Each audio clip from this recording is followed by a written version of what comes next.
ఇంకా స్ట్రాంగ్ ఉండగలవా అక్కడ మరి హౌస్? ఎస్, ఎందుకుండను, లైఫ్ లోనే చాలా చూస్తున్నాను ఇది నాకు.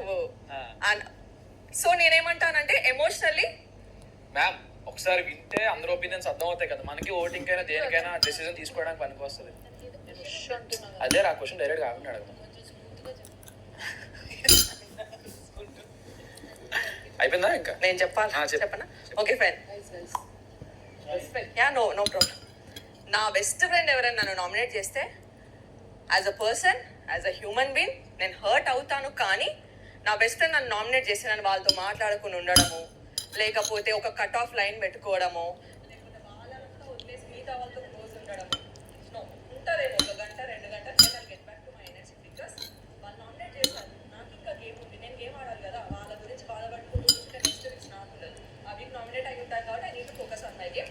బాధ ఉంటుంది, but I don't want to make it like నన్ను నామినేట్ చేసేసాడు నా బెస్ట్ ఫ్రెండ్ ఎలా దోస్ అండ్ ఆల్. నాకు అంత ఫ్లిక్కరింగ్ మైండ్ అయితే అంత అయిపోయిందా? సేమ్ కౌంటరింగ్, దానికే కౌంటరింగ్ కూర్చో. ఇప్పుడు ఇక్కడ 2 గ్రూప్స్ ఉన్నాయి, ఓనర్స్ వర్సెస్ టెనెంట్స్ ఉన్నాయి. ఇక్కడ ఇండివిజువల్ ఓటింగ్ ఉన్నప్పుడు ఇండివిజువల్ ఓటింగ్ జరిగింది, మీరు చూసారు. కానీ అది అవుతుంది, అప్పుడు నువ్వు ఎలా రియాక్ట్ అవుతావు? ఇప్పుడు మా రియాక్షన్స్ మీరు చూసారు, అప్పుడు నువ్వు ఎలా రియాక్ట్ అవుతావు? అది అట్లాంటి సిచ్యువేషన్ వస్తే you are only targeting or yeah, నువ్వే హాఫ్ ఆన్సర్ చెప్పేసావు ప్రియా. గ్రూప్ డిస్కషన్ ఒకటి, ఓటింగ్ ఒకటి. ఇప్పుడు అందరు కలిసి ఒక నామినేట్ చేయమని అంటారు. ఓకే, అందరు కలిసి నామినేట్ చేయమని అంటే I would like to take another question from you. అంటే నాకు ఇంకొకటి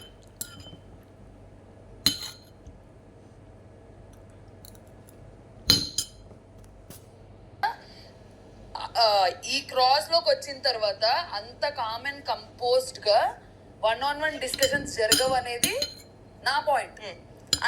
ఇక్కడ నేను ఇందాక అప్పీల్ చేసే అప్పుడు పాయింట్ నెంబర్ 1 అక్కడ నేను చెప్పింది ఏంటి అని అంటే, అఫ్ కోర్స్ మీరు ఇక్కడ కూర్చున్నప్పుడు హీట్ ఆఫ్ ది మూమెంట్లో చాలా జరిగిపోతే మనం అనుకుంటాం. కానీ నేను కంపోజ్ అండ్ సెటిల్ అని చెప్పాను, కానీ హీట్ ఆఫ్ ది మూమెంట్లో డైనమిక్స్ చేంజ్ అయినప్పుడు lot of things will happen.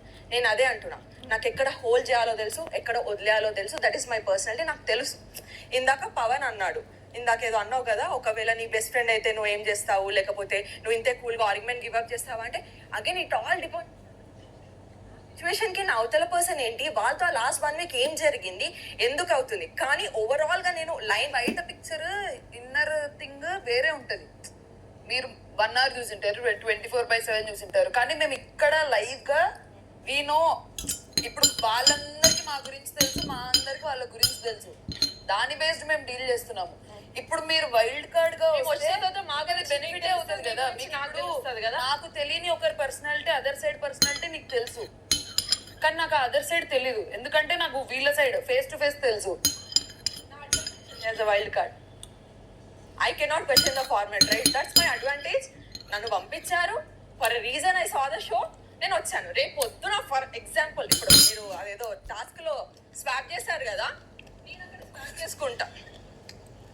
నువ్వు ఇక్కడ ఉన్నావు, వైల్డ్ కార్డ్ వచ్చావు, నేను అక్కడ కూర్చున్నా. This opportunity is important to you. Okay, నాకు ఈ 4 members లో ఓకే, లాస్ట్ క్వశ్చన్ 4 members లో లేదు ఉంది కదా. నామినేషన్స్ మనకి 8-9 hours జరుగుతాయి. 4 members లో గ్రాండ్ లాంచ్ ఉన్నప్పుడు ఐ డోంట్ థింక్ సో మీ ఇద్దరికి వెళ్ళాలి అని ఉండే అని నా ఫీలింగ్. వీళ్ళిద్దరికి మేము వెళ్ళాల్సిందే అని ఉండే ఫీలింగ్. ఇప్పుడు మీరు అక్కడ ఎలాగో మేము వెళ్తామో లేదో అన్న క్వశ్చన్ మార్క్ తో మీరు ఉండే వెళ్ళాలా వద్దా అని. బట్ వాళ్ళిద్దరు మేము వెళ్ళాలి అని ఉండే. మీ ఇద్దరిని మేము ఎందుకు చూస్ చేసుకోవాలి, వాళ్ళిద్దరిని మేము ఎందుకు చూస్ చేసుకోకూడదు? బికాస్ వాళ్ళిద్దరికి ఆ జీల్ ఉండే. ఐ టాక్ ఫర్ ఎగ్జాంపుల్ ఇంకొకటి, ఇఫ్ యూ ఆస్క్ మీ, నేను ఎప్పుడు నా మైండ్ సెట్ ఎట్లుంటుందో తెలుసా? ఇప్పటికి నన్ను బిగ్ బాస్ అడిగినా కూడా I tell Bigg Boss is a good opportunity, a great opportunity for my career. Important Bigg Boss ఇది నాకు ఒక ఇంపార్టెంట్ ఆపర్చునిటీ. నేను 100% పెట్టడానికే ట్రై చేస్తాను. నేను గేమ్లో అట్లనే ఉంటా, రిజల్ట్ ఏంటి అనేది నేను ఎప్పుడు చూడను. నా 100% నేను ఎంత ఇచ్చానన్నదే నాకు important. First thing, force and energy 2 different things. Okay, ప్రతిసారి నన్ను తన పర్సనాలిటీ అదేమో డెస్పిరేషన్ చూపించడం. నాగా డెస్పరేట్ గా లేకుండా వాళ్ళ ఇష్టం నాగా zeal తో వెళ్ళాలి వెళ్ళాలి వెళ్ళాలి అని 10 మందితో చెప్పుకోవడం అది వాళ్ళకి ఇష్టమేమో. నన్ను ఏమంటే అయితేందిరా లేకపోతే లేదని చెప్తాను, అది నా గేమ్ ఏమో. Exactly of the record lot of things మాట్లాడుకుంటాం కదా.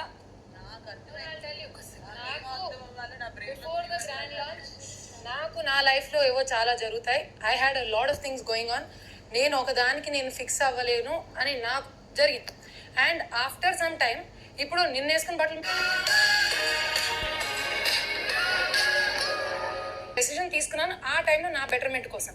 ఇప్పుడు కొన్ని పరిస్థితులు మారాయి, కొన్ని జరిగాయి నా లైఫ్లో. Now I think I'm ready.